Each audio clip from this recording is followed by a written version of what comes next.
Hi guys, Iman. Momin. Welcome to another exciting episode of What's the Fun One?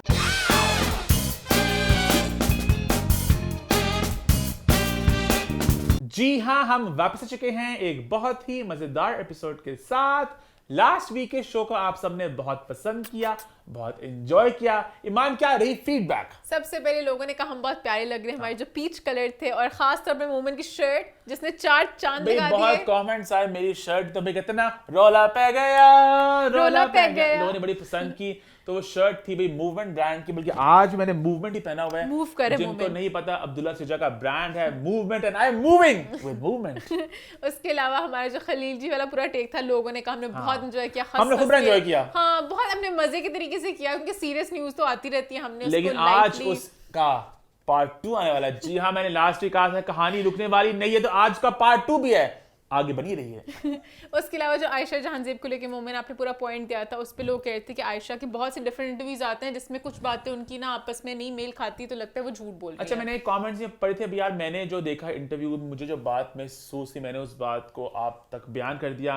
काफी लोगों ने agree किया, दुक्का लोगों ने भी किया, पर काफी लोगों को ये भी मानना था कि वो झूठ बोल रही है, वो कुछ शी लाइज, तो I can't really comment on that. उसके अलावा मेरा जो इट्स ज़ीशान, पता नहीं लोगों ने उसको समझ लिया मेरा कोई एक छुपा क्रश है या प्यार का इजहार करती मैं हर हफ्ते। गाइस ऐसा नहीं, लोग कहते ब्लश करती है मां जब इट्स ज़ीशान का नाम आता है। ये तो भाई ईमान आप ही जानती है, ऐसा कुछ नहीं है, बस मुझे ज़ीशान के नाम पे गालियां कह रहा हूं, ये गाली लान की हो जाती हैं। मैं बस वैसे हमेशा इट्स ज़ीशान को लेके आती हूँ कि एक वो बन चुका है ना ट्रेडिशन, कहीं ना कहीं वो आ शो का जाता हिस्सा है, वो हिस्सा बन चुके हुए हैं, तो इस तरह होता है, कोई उस तरह की बात नहीं है। उसके अलावा बिग बॉस के रिव्यू को लेके लोगों ने कहा लास्ट वीक क्यों नहीं हुआ, इस हफ्ते मैं भी ऐलान करती हूँ मैंने बिग बॉस छोड़ दिया है, क्योंकि बिग बॉस पता नहीं कौन से नशे में घूम रहा है। बिग बॉस ने पहले आधा सीजन गुजार दिया कि वोटों के बिहाफ पे होगा, फिर उन्होंने कहा बिग ब्रदर स्टाइल अप करेंगे, head of house hold, power of veto खेलते खेलते मर्जी थी तो जिसको निकालना था निकाल दिया। फिर उन्होंने शिवानी को निकाल दिया 3 लोगों के बीच में से। मैंने कहा गुड, बनता था, घर वालों ने कर दिया। फिर उनका अभी खत्म नहीं हुई, अब होगी डबल एविक्शन, विशाल को भी निकाल दिया। अभी मैं इस सदमे से नहीं निकली थी, अब भाई लव केश को भी निकाल दिया, अरमान को भी निकाल दिया। अपना इनको मुबारक जिनको भी जिताना है, रणवीर को जिताएंगे, आई विल बी हैप्पी, क्योंकि जैसे वो कहते थे वैसे बिग बॉस ईमान अब खत्म होने वाला है। Big boss is old news, new news, fresh news है भाई। तमाशा आने वाला है सैटरडे को, ऐसा लग रहा है हमें पैसे दिए गए हैं इसको प्रमोट करने के लिए। हमें पसंद है, मैं दिल से बहुत एंजॉय करता हूँ, आप सब भी इस बात को जानते हैं। और हमें जो बात पसंद नहीं आती, हम फिर उस बात को क्रिटिसाइज भी करते हैं। आपको पहले एपिसोड में पता चलता है कितने पैसे मिले हुए हैं जब हमने रिव्यू करना है। आई होप कि हमें कुछ ना इस तरह का कहना पड़े। एक्साइटमेंट है, खुशी है कि तमाशा आने वाला है, और कहीं ना कहीं गैलेक्सी का पूरा स्केड्यूल जरा छिड़ने वाला है। तो मंडे को आया करेगा अम्मा टीवी और मैं, जहां पे बात होगी वीकेंड के तमाशा एपिसोड्स की।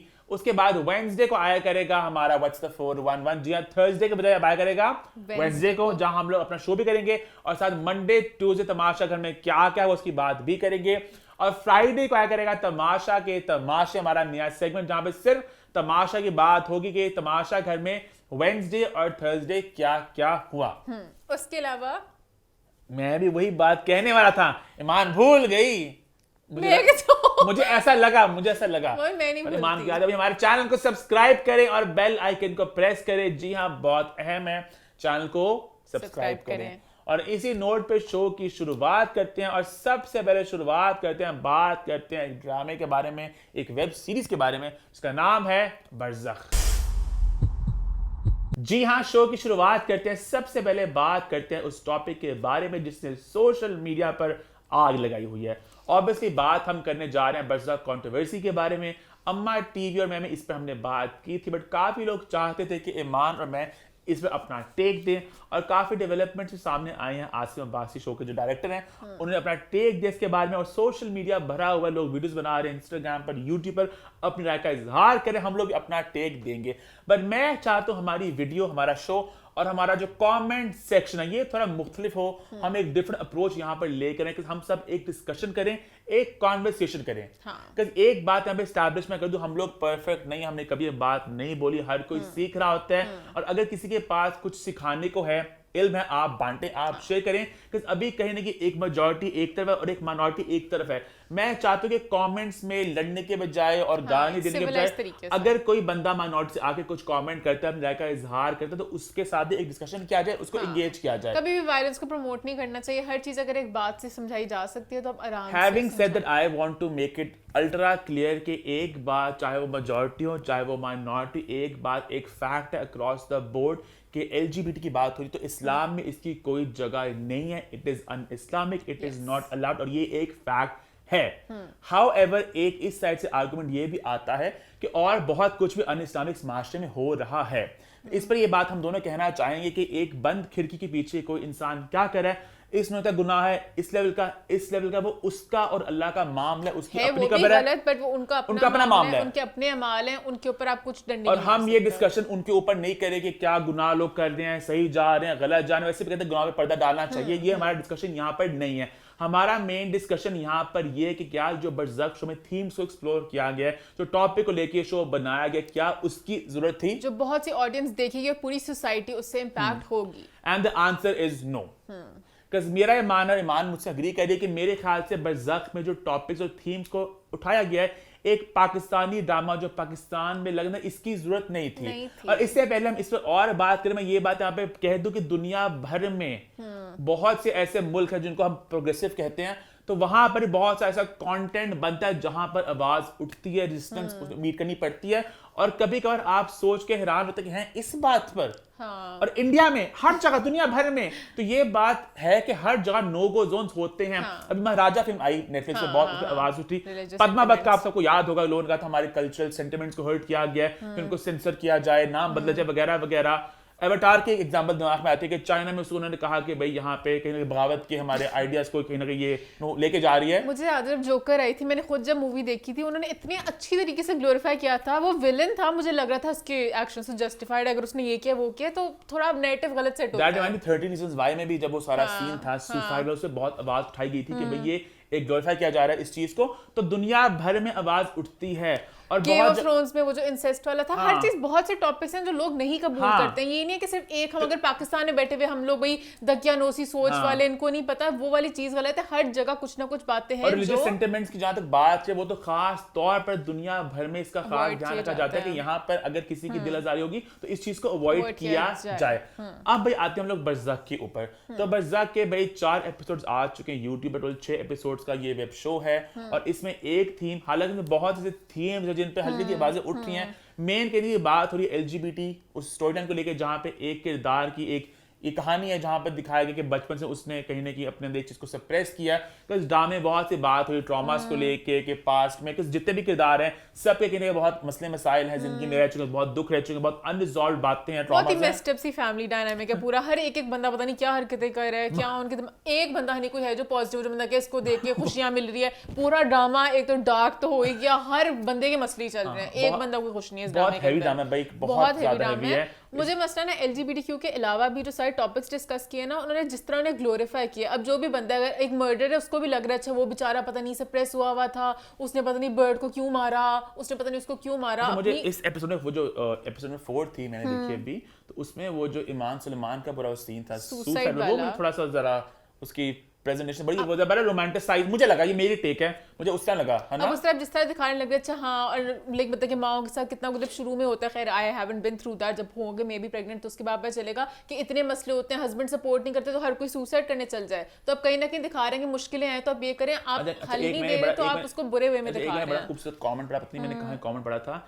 किसने कहा कि ब्रेस्ट फीडिंग होती है, एक हकीकत है, सब जानते हैं, पोस्टपार्टम डिप्रेशन होता है, सब कुछ होता है, लेकिन अब जो इसका पहले सीन था, बच्चा बड़ा हो गया था। नहीं बच्चे बड़े की बात नहीं, वो जो सीन था जहाँ वो खैर मैं क्या डिटेल में जा रहा हूँ, पंप कर रहे थे। हाँ, तो लोगों ने उसको इस तरह दिखाने की ऐसे जरूरत नहीं थी।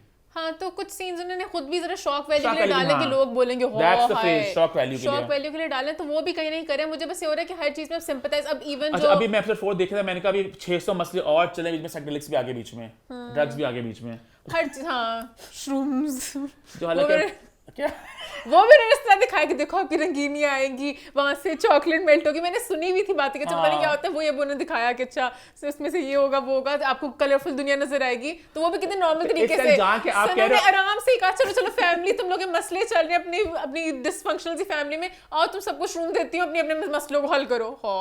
तो कहीं ना कहीं बहुत जान जाके उन्होंने कहा ना आ बैल मुझे मार। कोई टॉपिक नहीं छोड़ा उन्होंने, हर चीज को हमने पकड़ लिया, सुसाइड, मर्डर, LGBTQ, ड्रग्स, कोई टॉपिक नहीं छोड़ा, ब्लैक मैजिक, रिलीजन की हर चीज उन्होंने, पता नहीं कोई एक टॉपिक नहीं था। तो ज्यादा ही अभी ना एक आर्गुमेंट इस साइड से मैंने सुनने में आई कि भाई हीरा मंडी जो शो भी आया था कुछ दिन पहले, उसको लोगों ने बड़ा सेलिब्रेट किया, वहां पर भी बात हुई तो वाइफों की जो कहीं ना कहीं वो इंडल्ज थी सेक्स वर्क के अंदर भी, तो उस चीज को इतना सेलिब्रेट किया गया। तो अब बरज़क के बारे इतनी आवाज क्यों उठ रही है भाई? फर्स्टली तो वो एक इंडियन शो था, कहीं ना कहीं एक बेसिक बात यहाँ पे समझना बहुत अहम है, दुनिया भर में LGBT थीम आ रही है कंटेंट में, नेटफ्लिक्स तो डालता है स्पेशल, एक कैरेक्टर तो होना ही होना है, हम कोई आवाज नहीं उठा रहे उनके शो पे बिकॉज़ वो उनका शो है, हम उस पे क्या कह सकते हैं, बट ये आवाज इसलिए उठ रही है कि ये एक पाकिस्तानी शो है, समझ जो पाकिस्तानी टीम ने बनाया गया, और इसमें पाकिस्तान के बहुत मेन बनाया गया है, मेन एक्टर्स इसमें, हाँ जो बड़े एक्टर्स हैं। एक होता होता चलो प्रोजेक्ट्स आए पहले भी, मैं बेबी क्या नाम लूं,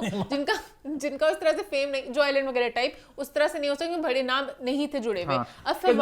नॉर्मली वर्ल्ड वाइड इस तरह होता है कि जब कोई कंट्रोवर्शियल फिल्म बनती है तो कहीं ना कहीं जो मेन स्ट्रीम अदाकार है वो थोड़ा ग्रेस करते हैं, क्योंकि उन्हें पता है at the end of the day हमारी एक इमेज है, हमें लोगों का प्यार चाहिए, सब कुछ लिंक होता है आपस में, ब्रांड डील्स, एंडोर्समेंट। अगर आप एक कंट्रोवर्शियल फिगर बनोगे तो कहने की ब्रांड भी कतर आते हैं आपसे एसोसिएट होने में, इसलिए वो पूरी एक साइकिल है दैट डज मेक सेंस कि वो अपने को थोड़ा ग्रेस करते हैं। इस तरह का कंटेंट नॉर्मली आप देखते हैं कि ज्यादा आपको उस तरह के लोग दिखते हैं जो ज्यादा कमर्शियली फेमस नहीं होते। और हमारे तो बिल्कुल सबसे बड़े स्टार, और वो भी उनका महान प्रोजेक्ट, उनकी वापसी, जिंदगी गुजारे के बाद उनकी वापसी, सारे ऐसे बेताब घूम फिर रहे हैं। आई थिंक फवाद के दिमाग में बात होगी कि मैंने कपूर एंड सन्स जब की थी वहां मेरा क्या बंद खिड़कियों के पीछे, कहते मेरे अकेले पे पड़ी थी ना, जरा पहले मेरे अकेले पे पड़ा था ना सब कुछ, और मैं सबको घुसाऊंगा और सनम को भी खींचा, सबको खींचा, क्योंकि पहले उन्होंने चलो इंडिया में जा किया, और वो पाकिस्तान में आके बदरले में करे तो ज्यादा उनके ऊपर आता है।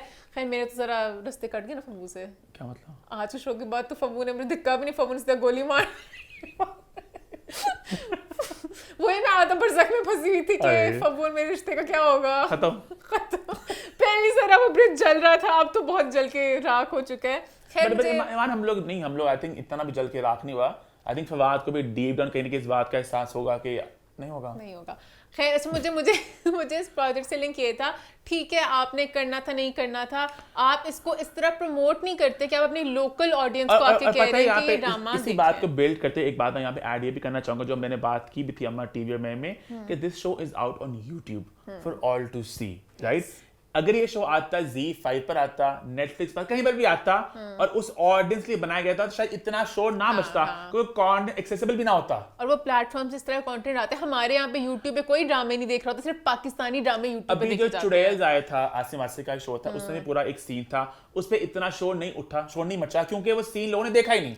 अभी जो लास्ट था कातिल हसीना के नाम, जो हमने शो नहीं देखा था, मैंने अभी सुने मैं मुझे ऑफिस में चला, उसमें भी इस तरह का कोई एक ट्रैक था। इमेजिन मुझे पता ही नहीं था इस बात का, हालांकि हम लोग कंटेंट सारा कंज्यूम कर रहे होते हैं, तो हमने नहीं देखा इत्तेफाक में, तो हमें पता नहीं चला नहीं।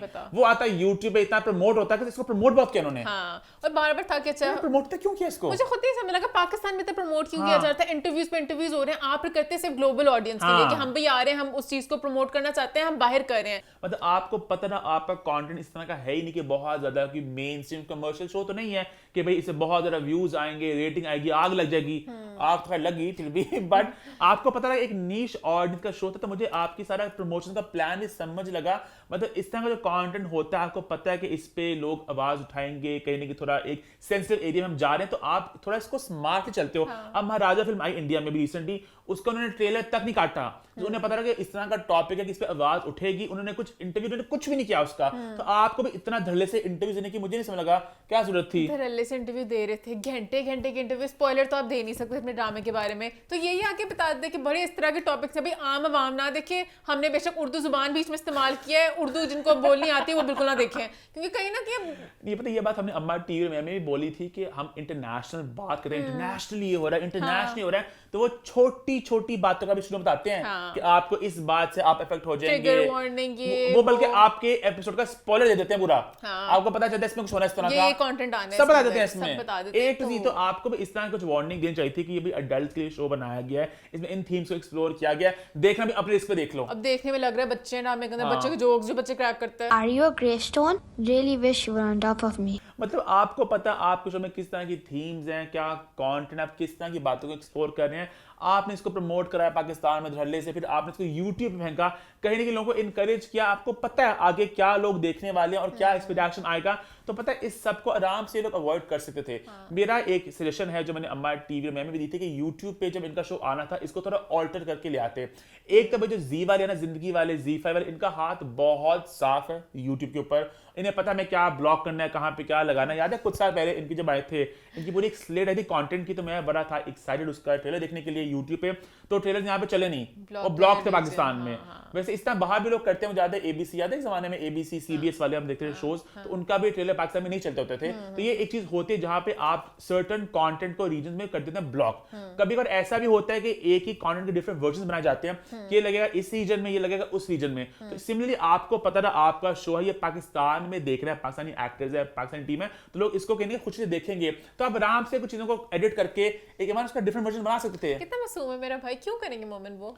आपका उनको कितनी खुशी मिली होगी टेबल पे बैठे बैठे, आप पाकिस्तान के बीच में लड़ाई करवाएं, उन्हीं के एक्टर उन्हीं के खिलाफ इस तरह का ड्रामा बनाएंगे। उन्होंने क्यों काटना था? पैसे उनको लहदा मिले, प्रमोशन उनको लहदा मिली, जी5 को क्या परवाह? जी5 पे मान जो लगना था वो एज इज लग गया, बिकॉज़ यूट्यूब पे लगाने का कहीं की एजेंडा ये था। हमारे फबू सनम आसिम ये लोग उठाते हैं आवाज कि प्लीज हमारे पाकिस्तानी आवाम के लिए कुछ करते हैं। ईमान की बात से मैं एग्री करता हूं कि ये कहीं ना कहीं उनको तो अपना कंटेंट कमीशन उनको कराया मिल क्या गया। है? इनका ताकि भी हमारे पाकिस्तान पे लगना है, उनका तो तो हम थोड़ा नॉर्मल है, उनके तो टॉपिक सारे वो हैं, ठीक जैसे है, उन्होंने खुश हैं। उन्होंने भी यूट्यूब पे लगाया था, कहीं ना कहीं एक एक्स्ट्रा रेवेन्यू आएगा ना, एक रेवेन्यू स्ट्रीम खुलेगी। वो तो। फिर इससे पहले जो इनका आया था मिस्टर शमीम आया था यूट्यूब पे, वो अच्छा। अब्दुल्ला वगैरह देर ठीक ठाक रेवेन्यू यहाँ से आया होगा, तो इनको कहीं ना कहीं पता था कि पाकिस्तान के बड़े स्टार्स हैं, लोग देखेंगे, तो कहीं ना कहीं एक रेवेन्यू वहां से भी आएगा। तो आप इसी बात का ध्यान रखते हुए कि ताकि और आवाम तक पहुंचता, आप इसको एक सेंसर्ड वर्जन लगा देते, समझ रहे हो? आपको कहानी को चॉप करना पड़ता, दुनिया भर में इस तरह होता है। आई थिंक आसिम वहाँ चॉप की जा सकती बता थी। चुके वो नहीं चॉप करना चाहते, वो उन्होंने कह दिया कि मेरा प्रोजेक्ट जैसा भी है, मेरा मास्टरपीस ऐसा ही है,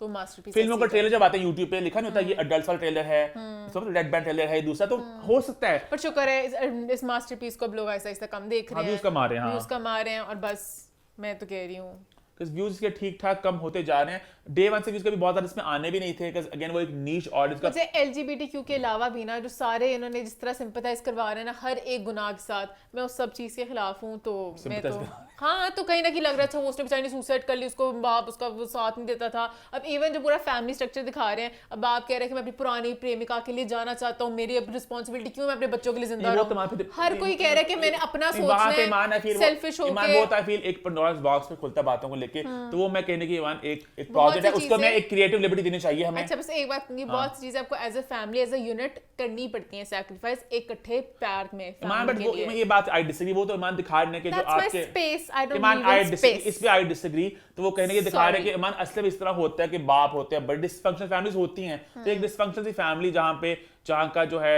हेड ऑफ हाउसहोल्ड वो बहुत ज्यादा ही बहका सा है। डिसफंक्शनल फैमिलीज बहुत कम है, ठीक है, तो उस कम वाले को उठा के इतना दिखाना। ईमान ये तो अच्छा, ये तो डायरेक्टर का अपना था कि उन्होंने किस कहानी को लेकर चलना है, इस बात में एग्री नहीं करता। बट हाँ ये बात है कि बहुत से उन्होंने प्रॉपर एक लिस्ट बनाई कि मैं किस चीज को डाल के लोगों से एक रिएक्शन एलिसिट मैं कर सकूं। तो आई थिंक इसी नोट हमारा ये पॉइंट नंबर 1 होता है। आप लोग अपना टेक भी दें, क्योंकि हाँ, I really want your take also, because हम लोग बहुत जरा बिखरे थे, हम भी एक बरज़ख में थे। इस बरज़ख इत्सेल्फ ईमान बहुत, अगर बात करें उस कॉन्सेप्ट की इस्लाम में, तो करने तो बहुत ज़्यादा बातें हो सकती हैं। तो मैं चाहता हूँ आप लोग भी इस पर अपनी राय का इजहार करें। मैं फिर से एक छोटी सी समरी देना चाहता हूँ। ईमान में इस समरी से भी खुश नहीं होती, पर मुझे मोमेंट समरी क्यों देते? पूरा जब लोगों ने देख लिया, बच्चे समझो 20 मिनट का पॉइंट होगा, उसको सुनने के बाद फिर से तेरी समरी सुने, हो गया बस पॉइंट खत्म। खैर आप लोग अपनी टेक का इजहार करें और नेक्स्ट हम इसकी दोबारा से कुछ फीडबैक आएगी तो हम इसकी बात करेंगे। आगे बढ़े फिर हाँ, आगे बढ़ते हैं जी, और माहौल को करते हैं थोड़ा लाइट। बात तो बिल्कुल नहीं है लाइट, बट लाइट बन गई। लास्ट आपको याद होगा मोमिन अली मुंशी ने एक स्टेटमेंट बात की थी कि ये कहानी अभी खत्म नहीं हुई, ये कहानी अभी खुलेगी, इससे बहुत ट्विस्ट और टर्न्स आएंगे, और ये एक वीकली किस्तवार ड्रामे की तरह हर हफ्ते कुछ होगा। अभी भी कहानी खत्म नहीं हुई, अभी एपिसोड 2 आई है, 3, 4, 5 भी आएंगी।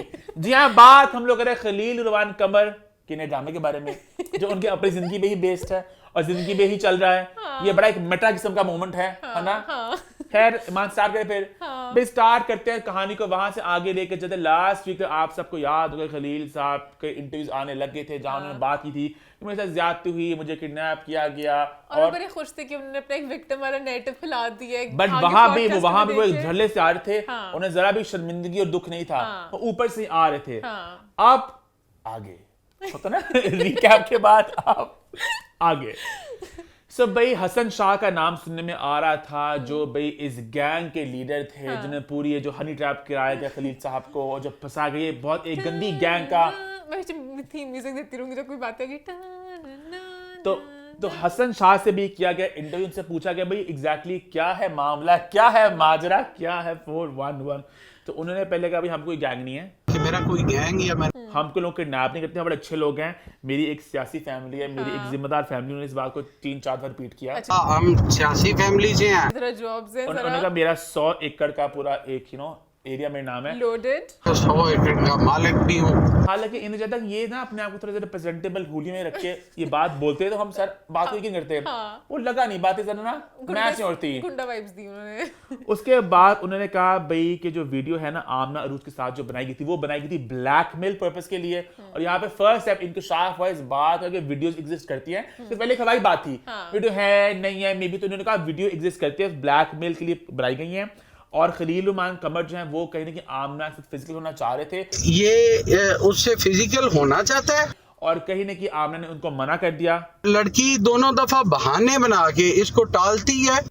यहाँ तक उन्होंने ये भी कहा कि खलील उमान कमर ने उनके पाँव चूमे, पाँव तक चूमता रहा है। मैंने अपनी आंखों से उस वीडियो में देखा है। बहुत ज्यादा वो जज्बाती हुए थे। बस मान जाइए लड़की किसी तरह। अच्छा हसन ने बहुत सी बातों पे पर्दा रखा, बहुत उन्होंने ना कुछ हिंट्स दिए, कुछ डॉट्स दिए, कुछ कनेक्ट नहीं कर कुछ सके। क्लियर नहीं किया। उन्होंने कहा मैं भी अगले एपिसोड तक उन्होंने चलूंगा। बस बातें फेंक दी कि भाई खलील साहब फिजिकल होना चाह रहे थे, वीडियोस है जो हमने ब्लैकमेल की बनाई गई है, हमने किडनैप नहीं किया और ये सारी स्टंट है। 1.5-2 घंटे की वीडियो कहते हैं। हाँ। 1.5 घंटे की 2 वीडियो हैं। तो ये बात सामने आ गई, जिसके बाद अगले ही दिन आई थिंक या 1-2 दिन बाद वीडियो भी सामने आ गई मंजर आम पे, जहाँ पे खलील साहब और आमना, अगेन यहाँ पे एलिजिडली का लफ्ज मैं इस्तेमाल कर दूं कि खलील साहब के जो लॉयर है वो ये भी कह रहे खलील साहब नहीं है। आमना के लॉयर कह रहे आमना भी नहीं है। पता नहीं कौन है, बट देखने वालों को देखती आंखों को लग रहा है कि खलील। मैंने हेयर कट से कोशिश की, मैंने कहा खलील जी हो सकता है बाद में मुकरते हैं। खलील- तो वो जो सारा यहाँ पे था ना, इतने प्रोफेशनल रह नहीं गए जो अपने पकड़े भी गए, जो उन्होंने एक बंदा पूरा बिठाया सेम हेयर कट वाला खलील जी को। तो खलील साहब और आमना है इस वीडियो के अंदर। पहले बैठे बातें कर रहे हैं, गपशप करते करते फिर एकदम कट होता है, सीधा खलील जी की शर्ट उतर गई, खलील जी ना जेबा हरकतें कर रहे हैं। जब ये वीडियो आई मंजर आम पे लोगों का हो हाय, लोगों ने बहुत ज्यादा दुख का इजहार किया। अभी भी कहानी कुछ सेंस नहीं बनी थी एग्जैक्टली हुआ क्या। खलील साहब ने तो कहा था कि मैं गया था घर में, फौरन कुंडी लगी, साथ बेल बजी, खाना आया, मुझे पीटा, वहां से निकल गए। तो ये 2 घंटे की वीडियो कब बनी, कैसे बनी, ये एक सवाल था। फिर खलील साहब ने किया एक और इंकशाफ। उन्होंने कहा कि भाई मेरे पे रखी गई थी बंदूक, मुझे कहा गया था कि परफॉर्म करो। मुझे ये कहा गया कि आप इसके साथ सेक्स परफॉर्म करो। अभी खलील साहब ने ऐड किया कि मैंने उन्हें कहा इन दिस स्टेट मैं कैसे कर सकता हूँ, रिफ्यूज के मैं इस हालत में नहीं कर पाऊंगा। क्योंकि होस्ट ने भी कहा कि भैया अगर गन पॉइंट लेके बैठते फिर खत्म कैसी बात। उन्होंने कहा उन्होंने अंडरस्टैंड कर लिया कि इस वक्त ये परफॉर्मेंस ये तुम आर्गुमेंट के खुदा का खौफ करो, आओ करे परफॉर्म करेंगे। नहीं हो और सकती। फिर उन्होंने कहा कि आप चले जाओ, उन्होंने मुझे छोड़ दिया। और फिर होस्ट ने कहीं ना कहीं पूछा कि आपने इस बात को रिपोर्ट क्यों नहीं किया, आपने क्या किया। तो खलील साहब ने एक तो पहले कहा ना कि मैं विक्टिम हूँ, ये बात मैं वाज़ेह तौर पर बता दूं मैं विक्टिम हूँ, और कहीं ना कहीं मुल्क की बेइज्जती होनी थी। उससे मुल्क की बेइज्जती होती थी, मुल्क की बेइज्जती होनी थी। मुझे अप्रिशिएट करो, मैंने कितनी भरे गैंग को पकड़वाया है। ताकि कचरों में अपना सब कुछ दाव पे लगाया है सिर्फ इसलिए कि ये वाला जुल्म किसी और के साथ ना हो। हाँ, सारा खलील साहब कुछ ने कहीं ना कहीं डाल दिया कि मैंने बड़ी अजमत वाला काम किया है। स्लो क्लैप्स खलील जी के लिए। सारी दुनिया जहां भर के मसले बाहर थे, इसमें सारे मुल्क की बेइज्जती होनी थी। उन्होंने कहा ये बहुत बड़ा एक ग्रुप था जो बहुत खलील साहब ने कहा कि मैंने बहुत उन सब मर्दों के लिए मैंने कहीं ना कहीं आवाज उठाई है जो ऐसे फंसते हैं, और मैं विक्टिम हूँ। और होस्ट भी बड़ी इसमें थी कि बहुत बड़े बड़े लोगों को जरा फंस चुके हुए हैं। मैं तो चाहती हूँ सारे शादीशुदा लोगों को फंसा ही लो। सारे जो चीट करने जाते हैं ना, फंस ही जाए हनी ट्रैप में, ऐसा फंसेंगे फंसे ही रह जाए। हनी शादीशुदा लोग चीट कर रहे हैं, अपने आप को बचाने के लिए कह रहे हैं हम देखो उन गुंडों को करने के लिए, फंसना ही चाहिए तुम लोगों को। बाकी वो उनको मैं करूं विक्टिम, जो बेचारे आम प्यार में रिलेशनशिप का कह के झांसे में फंसाया, तुम लोग तो शादीशुदा थे तो क्या थी जाने की। एक खलील जी बड़े मगरूर बनते फिरते हैं, मैंने सबा को काम नहीं दिया, मैंने मायरा को काम नहीं दिया, ये खुद एक नई लड़की के पास काम देने क्यों चले गए, लड़कियों क्यों नहीं बुलाया अपने पास। तो खलील जी की सारी बातें अपने साथ ही कॉन्ट्रडिक्ट करती हैं और फिर इंटरव्यू देते हैं। जो होस्ट है ना, कहीं ना कहीं जिसको भी देते हैं ना खलील साहब इंटरव्यू, पहले उससे बात लेते हैं कि आप मुझे सपोर्ट करोगी। तो होस्ट ने बहुत बिखरी बिखरी जा रही थी कि मैं किस तरह खलील साहब को डिफेंड करूं। तो उसने कहा कि मैं जल्द से आमिर लियाकत का पॉइंट डाल दूं, लेकिन हमने पहले आमिर लियाकत को गवा दिया और अब हम हाथ धोकर खलील उर रहमान, ताकि लोगों को जज्बाती में कर दूं और कहीं ना कहीं मैं जज्बात सारे आपके साथ है। अम्मा ही बड़ी जज्बाती हुई थी पहले, जब तक वीडियो नहीं ना आई थी। अम्मा ही पिछले दिन जज्बाती कि बस कर दो, बहुत मीम्स बनने लग गए हैं, जैसे भी हैं बड़े हैं सब बहुत ही मजाक उड़ाने लग गए। फिर जब वीडियो आई तो सबका फिर वापस रुक, पहले लोग डंडे मारना चाह रहे थे, फिर वीडियो के बाद और हो गया। और इतना पुलिस वाले भी झूठ बोले, इतना बड़ा केस क्या हो गया था कि सबने आके बात छुपा के झूठी कहानी बतानी थी। अब मजाक बना है पाकिस्तान का। अभी भी बात ना थोड़ी क्लियर नहीं होती एग्जैक्टली क्या हुआ कि खलील साहब ने एक कहानी को एक और रुख दे दिया। अच्छा, यहाँ पे इफ़त उमर का बड़े मजे का मुझे कमेंट लगा, उन्होंने कहा कि भाई जिसका जिस्म उसकी मर्जी, कि जो बंद खिड़की के बीच होता है आपका अपना फेल है। मैं इसको कमेंट करना नहीं चाहूंगी। और अब जो खलील साहब को कहने कि हमें उन्हें थोड़ा सा स्पेस देनी चाहिए। और यहाँ पे सबीना फारूकी में बात करना चाहूंगी, बड़ी एक अच्छी बात की कि जो हिजाब खलील हैं, जो खलील साहब की बेटी हैं, उन पर बहुत ज्यादा लोग कमेंट कर रहे हैं, बहुत ट्रोल कर रहे हैं। बच्चों को सबको बीच में घुसा रहे हैं, वो नहीं करना चाहिए। अब्बू के वजह पे अब्बू को कहें, बच्चों को ना। सबीना ये बड़ी सही पॉइंट था कि हमें बच्चों को इस माँ बाप के that is wrong already so much point. खैर ना, back to the main story, ठीक है, एपिसोड 3 पे चलते हैं।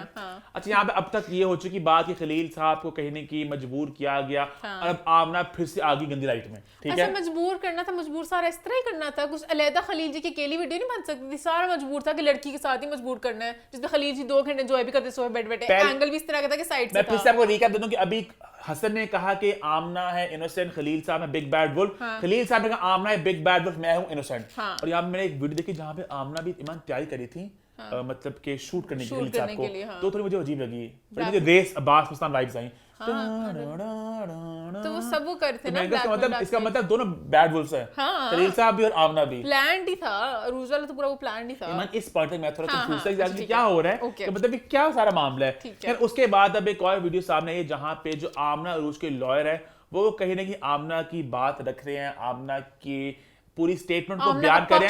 और वहां पे एक और कहानी, बहुत बड़ा ट्विस्ट आ चुका है। जी हाँ, एक और ट्विस्ट आ चुका है। बताओ वो ट्विस्ट क्या है? वो ट्विस्ट ये है कि जो हसन शाह थे, जो अभी तक हमें लगता कि आमना की टीम का हिस्सा, आमना के साथी हैं, उनके मुंह बोले भाई हैं, कहीं ना कहीं हसन ने भी मुंह फेर लिया, उन्होंने डबल क्रॉस किया आमना को। इनकी कहानी ये है कि खलील साहब एक बहुत ही खतरनाक इंसान है, एक बदमाश इंसान है जो लोगों की वीडियोस छुपा के रखते हैं, जो जिन अदाकारों के साथ वो काम भी करते हैं। उनकी ये वैसे अजीब, इतना बड़ा इल्जाम था ये कि उनकी वीडियोस, उनकी पिक्चर्स वो बनाते रहते हैं, जब वो कपड़े बदल जाते ड्रेसिंग रूम्स में। कि चेंजिंग रूम की कुछ तस्वीरें मेरे पास हैं। लॉयर ने कहा कि भी खलील साहब एक बिग बैड वुल्फ, वो लोग की तस्वीरें वीडियोस बनाते हैं, वो आमना के दीवाने हो गए, बावले हो गए। आमना कहते मैं तुम्हें करियर आगे बनाऊंगा, शोबिज में तरक्की करना चाहती हैं तो मैं आपको बहुत ऊपर ले जा सकता हूँ। तुम्हें इंडस्ट्री में कहां तक ले जाऊंगा। आमना इतना ज्यादा, लेकिन जो आमना ने इतना रिएक्शन नहीं दिया, उन्होंने कहा मेरी तुम्हारे पास क्या, उन्होंने कहा था कि मैं तुम्हें आगे लेके जाऊंगा इंडस्ट्री में। पिक्चर्स वीडियोस थी एक, वो चेंजिंग रूम वाली भी। पहले उन्होंने आमना को ये कहा कि मैं तुम्हें आगे प्रमोट कर दूंगा, आगे ले जाऊंगा। जब आमना ने इतना कुछ खास रिएक्शन नहीं दिया, फिर उन्होंने कहा कि मेरे पास तो भाई तस्वीरें भी हैं, जो कि चेंजिंग रूम की कुछ तस्वीरें मेरे पास हैं, पता नहीं कब आई, कैसे, वी डोंट नो। अपेरेंटली ये थर्ड मुलाकात थी, ये तीसरी मुलाकात थी खलील जी और अरूज की आपस में। पहली मुलाकातें हो चुकी हैं। जब आमना को खलील साहब ने इस तरह डराया तो आमना जाके हसन शाह के पास कहा कि प्लीज यार मुझे बचा दो, ये क्या हो रहा है मेरे साथ, गलत हो रहा है। हसन शाह उनके साइड पे थे, उनकी टीम में थे। उन्होंने कहा कि मुझे ब्लैकमेल कर रहा है, तो उन्होंने कहा जब अब वो आए तो हमें भी बुला लीजिएगा। और उसके बाद हुआ कुछ, जब खलील साहब आए आमना के पास उस रात को, आमना ने हसन शाह को नहीं बताया, जब अब वो आए तो हमें भी बुला लीजिएगा, लेकिन उन्होंने बुलाया नहीं उन्हें। इस सारी स्टेटमेंट वकील साहब की। आमना हसन को नहीं बताया, हसन साहब खुद ही पहुंच गए और पता नहीं उनके दिमाग में क्या सूझी, लेकिन उन्हें इन्फॉर्मेशन कहीं से मिल गई कि खलील रहमान कमर आया, तो ऊपर से वो आ गए। उन्होंने आमना को भी किडनैप कर लिया और खलील साहब को किडनैप कर लिया। खलील रहमान कमर को भी अगवा कर लिया, इनको भी अगवा कर लिया, और दोनों को अलग अलग गाड़ियों में जा जाके पता नहीं क्या उन पे तशद्दुद का। रहमान कमर की गाड़ी में आमना अरूज को बिठाई रखा है और उन्होंने अपने डाले में उसको बिठाई रखा है। कहानी की क्या वीडियो कब बनी, वीडियो किसने बनाई, वीडियो क्या हुआ? 2-3 लोग थे, कौन सेट करा था, पता नहीं, मुझे सारी कहानी रुचि गलत लगी है। लॉयर साहब ने कहा कि वीडियो हसन शाह तक पहुंच गई और वो इन्हें मजबूर कर रहे थे कि मैं से फिजिकल हूँ, वो वीडियो हसन शाह के पास भी चली गई। लेकिन आमना, जब हसन शाह वहां पे आए और आमना ने देखा कि उन्होंने मेरी साइड नहीं ली, मुझे उन्हें किडनैप कर लिया, फिर आमना ने वीडियो हसन शाह क्यों भेजी? मुझे समझ लगा जब हसन कह रहे थे मुंह से कि मैं अपनी बहन की साइड ही नहीं था, मैं तो खुद एक सो एक्टर का मालिक हूँ, वो क्यों खिलाफ होगी उनके? उन्होंने मास्क में बदला, मैं उसको धकेल दूंगी बीच में, पता और नहीं। इन्होंने लॉयर साहब का जो मेन पॉइंट था वो कहने का ये भी था कि भी आमना से हुई बहुत ज्यादती, पुलिस ने पकड़ लिया आमना को और 3 दिन तक बताया नहीं, उनकी अम्मी परेशान होती नहीं। 3 दिन तो सर ये नहीं पता लगा बच्चियाँ कहीं कहाँ हैं। तो फिर वो कहने की पुलिस के बड़े खिलाफ थे और उनका कहता है कि पूरा सिस्टम खलील साहब के साथ है, यहाँ से यहाँ तक जो बात मुझे भी लगी कहीं ना कि पुलिस बहुत सपोर्ट करी खलील साहब को। हाँ, वो तो कह रहे हैं कहीं ना कहीं जो भी पावरफुल होता है, थिंक मरियम नवाज को कह रहे हैं कि आप भी एक खतून होने के नाते आए, खतून का साथ दें, बहुत गलत हुआ जा रहा है यहाँ पर। और ये जो अजीब सी अभी तक ये कहानी एग्जैक्टली क्या मुझे नहीं समझ लग सकी। एक और हियरिंग हो रही है, कोर्ट में बड़े मजे किए हो रहे हैं। जज ने भी कहा था ना, उन्होंने कहा था खलील जी के लॉयर ने कि मेरे क्लाइंट तो दरवेश होंगे, कौन से दरवेश 4 बजे आते हैं, 4 बजे। उन्होंने भी खैर गलत बोल दिया, तहज्जुद की नमाज 4 बजे नहीं होती, पर उनका 4 बजे नमाजें पढ़ने जाते हैं, तो बड़ा ही। तो अभी तक आपको मैं कहने की एक सारे इस बिखरी बातों को जरा इकट्ठा कर दूं, अभी तक क्लैरिटी नहीं आई कौन बिग बैड वुल्फ है। खलील साहब ने आमना को फंसाया अपने जाल में, कि आम ने खलील साहब को जाल में फंसाया। हसन शाह के आमना के भाई थे कि नहीं थे, उन्होंने खलील साहब को किडनैप किया था, आमना को किडनैप कर लिया, वीडियो किसने बनाई, क्यों बनाई, सारा कुछ बहुत एक बड़ा सवालिया निशान है। और ये बहुत से और भी लोग साथ कर चुके हुए, तो पता नहीं गैंग है नहीं है, ये अब हमें अगले एपिसोड में पता चलेगा कि खलील जी हमारे सोफे का हिस्सा बन चुके हुए हैं, खलील जी अगले हफ्ते फिर से आएंगे। मैं ये बात ऐड कर दूं कि खलील साहब भी कंप्लीटली ब्लैक नहीं है, वो भी ग्रे जोन में चले गए हैं। मतलब मुझे बीच लगा था ना खलील साहब, लास्ट वीक मुझे लगा था खलील साहब ने कोई अपना बड़ा स्कैंडल छुपा रहे हैं सारा इन बेचारों में ब्लेम डाल के, पर वो बेचारे नहीं है। ग्रे कैसे है वो ब्लैक से? मैं तो ब्लैक ही समझी हुई हूं। मामला बड़े खतरनाक लोग हैं। अच्छा, जो वीडियो बना रहे हैं लोगों, वो भी तो गंदी कर रहे हैं ना कुछ, वो भी पूरे वाइट नहीं है, सब लोग ग्रे जोन में खेल रहे हैं। सारे शायदा लोगों को पकड़ लो, मैं तो हूँ, मुझे कहो गलत, पकड़ो सारे शायदा लोगों जो जाते हैं अपनी बीवी के होते हुए, जाओ पकड़ो सबको, ले जाओ उन सबकी वीडियोस, बस शायदा लोगों को। हाँ, बाकी वरना गलत है गैंग पूरा भरा। आपकी क्या टिक आप हमें कमेंट में बताइएगा। आगे बढ़े, फिर आगे बढ़ते जाते हैं हम यूएसए।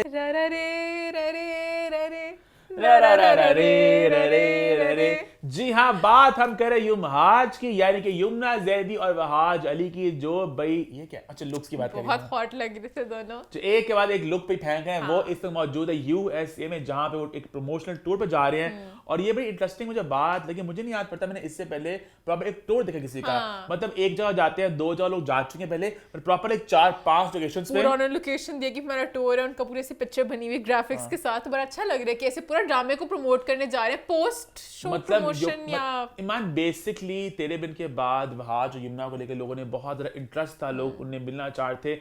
और बाहर के मुल्कों में अक्सर इतना होता है कि हमारे स्टार्स वहां पर जाते हैं और इस तरह के ईमान होते हैं, मीट एंड ग्रीट होते हैं। कर दी इन्होंने, अब आधे लोग ड्रामा भूल भी चुके हैं, क्या नहीं है। मुझे लगा शायद सेकंड पार्ट से पहले करे ताकि थोड़ा सा बज़ वापस आए, ये भी एक स्ट्रेटेजिक टाइमिंग हो सकती है। तो इस तरह होते हैं जहाँ पे मीट एंड ग्रीट, तो यहाँ पे हो कुछ यूं है कि ये 4-5 जगह पर जा रहे हैं वहाज और यमुना, जहाँ पे वो फैक्ट्स इंटरैक्ट कर रहे हैं।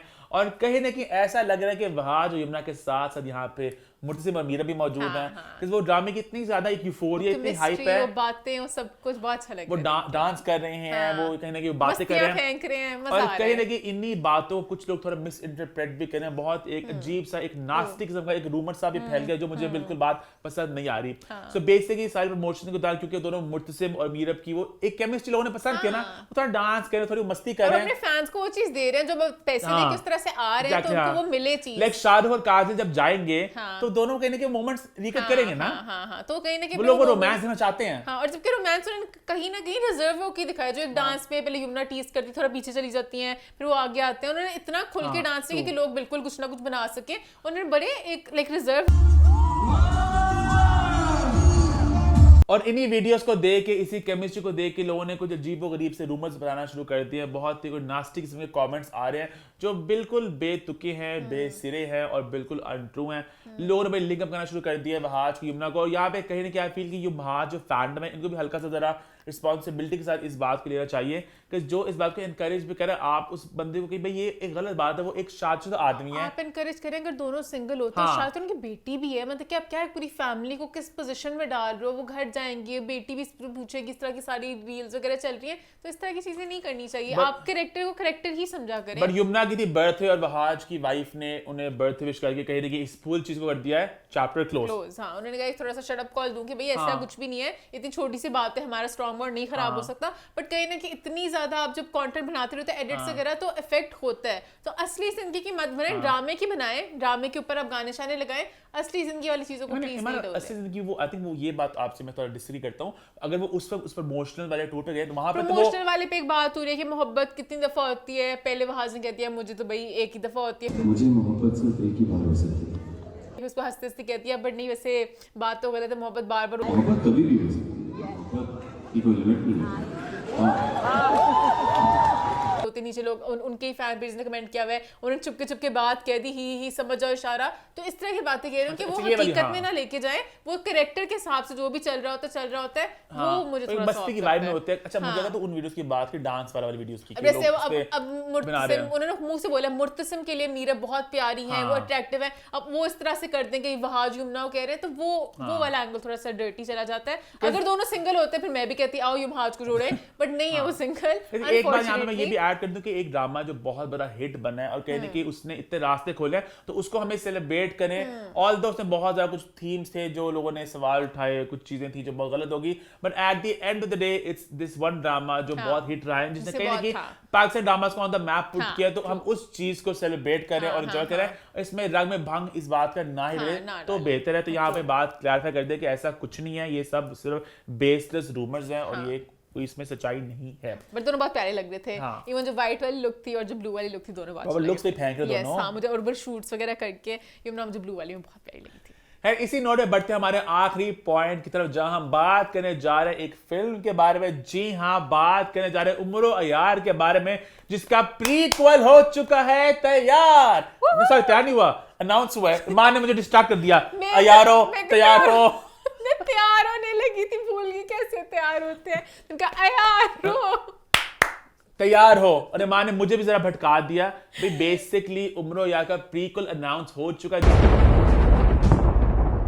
जी हाँ, ये लोग कॉमिक कॉन में मौजूद थे जहां पे इसकी ग्रैंड अनाउंसमेंट की गई है कि उम्र यार का प्रीक्वल आएगा, which is obviously Hamza Ali बासी character, the king of tricksters। वो आएंगे से मस्तियां बिखेरते हैं। हमजा अली बासी का किरदार जो उन्होंने इसमें भी एक कैमियो किया, तो हमजा अली वाइब्स ट्रिकस्टर कैरेक्टर की थोड़ी ऐसी थी। तो ये मुझे बड़ी खुशी जान के कि भाई एक उनका प्रीक्वल आ रहा है, तो कहीं ना कहीं ये प्रॉपर एक फ्रैंचाइज बन जाएगी, एक दुनिया बन जाएगी। तो इसको लेकर मैं बहुत ज्यादा एक्साइटेड। और कहीं ना कहीं उम्र यार में जो शॉर्ट कमिंग्स थी उन चीजें सीख के ये लोग और एक ग्रैंडर एक्सपीरियंस लेकर आएंगे। या ये बात भी बताता चलूं कि जो उम्र यार फिल्म सिनेमाज में लगी हुई है, इसने एक ठीक ठाक रिस्पॉन्स दिया है। 13 करोड़ ये कमा चुकी है, which is a decent number, बहुत एक अच्छा नंबर है।